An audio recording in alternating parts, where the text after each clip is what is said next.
Grand Theft Auto 3 was easily the biggest release of 2001. The game hit the PlayStation 2 and basically exploded.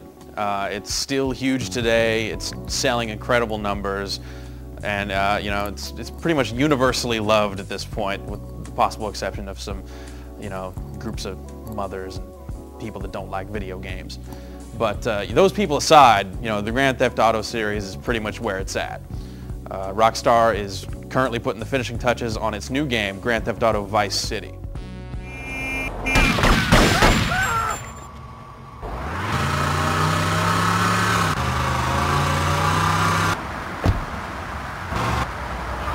Vice City takes place in the 1980s, and Vice City is basically Miami. They've you know, renamed it and done whatever they want to it, but basically, you know, it's a waterfront city.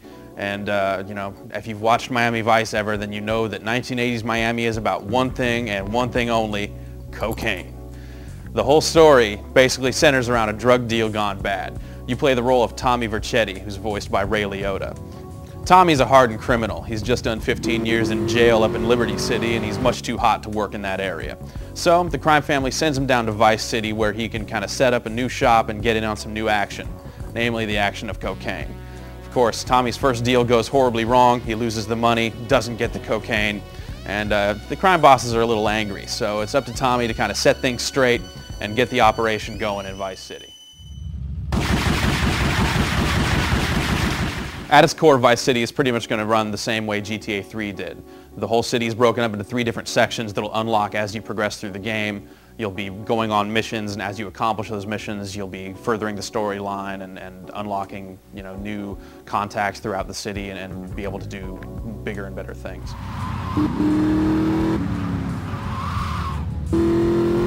Some of those bigger and better things come in the way of new moves that Tommy can do that you couldn't do in GTA 3. These range from something as simple as ducking to actually jumping out and rolling out of a moving vehicle. There's also going to be motorcycles in the game, and Rockstar has gone and motion captured a whole bunch of different motorcycle animations for this. There's big hogs, there's little scooters, and you know, basically each motorcycle looks and acts differently. You can also ghost ride the motorcycle by kind of standing there and push it off and you know, wreck it into a cop car or something cool like that. You'll also be able to interact with the environment in new ways this time. You'll be able to beat up cars with a bat and shoot out tires with a gun.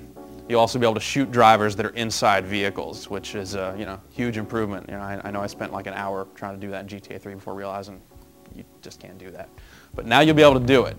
Of course, the police can do that also, so you're at a lot more risk. They'll use tire spikes to try to take out your car, and you know, people definitely be taking shots at you inside your vehicle.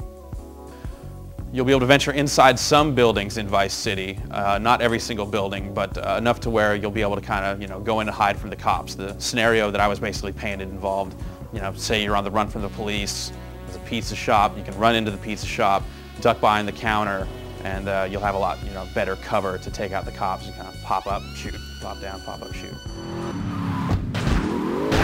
Along with motorcycles, there'll be a whole lot of other new vehicles in Vice City as well. They're trying to reflect the 80s vibe, so expect a lot of the bigger muscle car, sports car stuff, as well as the typical kind of Italian sports car look and feel. None of them are licensed, but you know, you're going to see cars that look like Lamborghinis or you know, look like various cars of the 80s.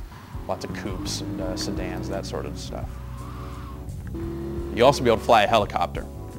You can get in a helicopter, basically fly pretty much wherever you want in the city and set it down wherever there's room to set it down. And you can even kind of turn the blades so that they get real low to the ground and do some dirty business with that too.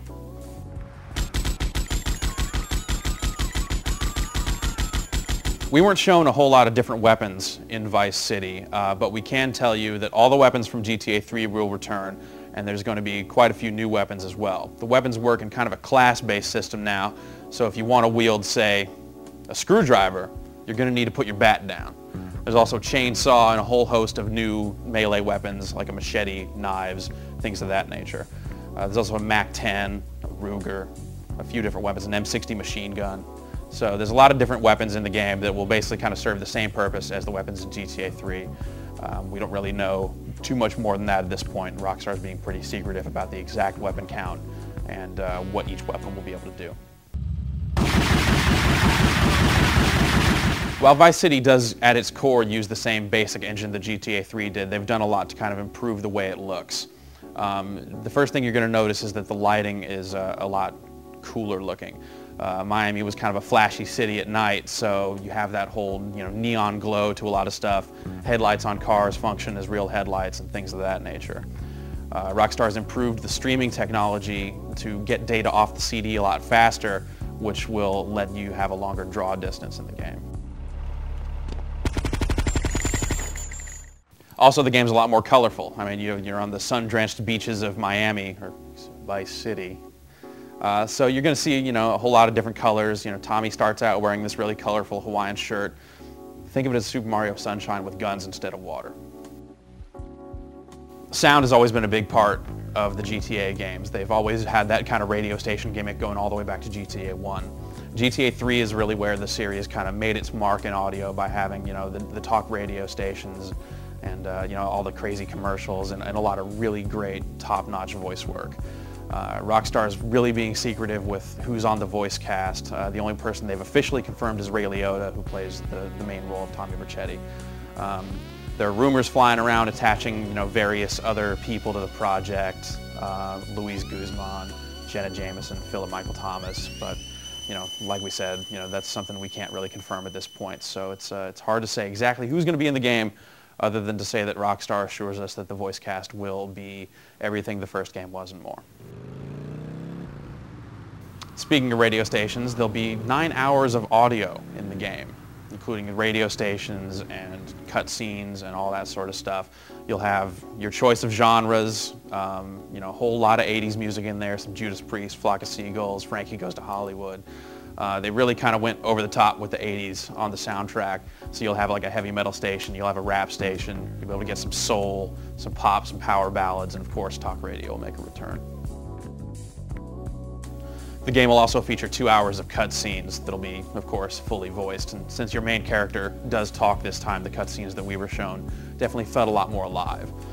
Tommy Vercetti, the main character, he's kind of a hardened criminal, whereas the character in GTA 3 was kind of just getting started. So there's a whole new attitude and a whole new vibe to the character that really comes across in the voice work and basically just the way the character carries himself. So what does that all mean? Vice City basically shapes up, and in the end, it looks like Rockstar is going for bigger, badder, and better. They've improved the graphics, they've improved the sound.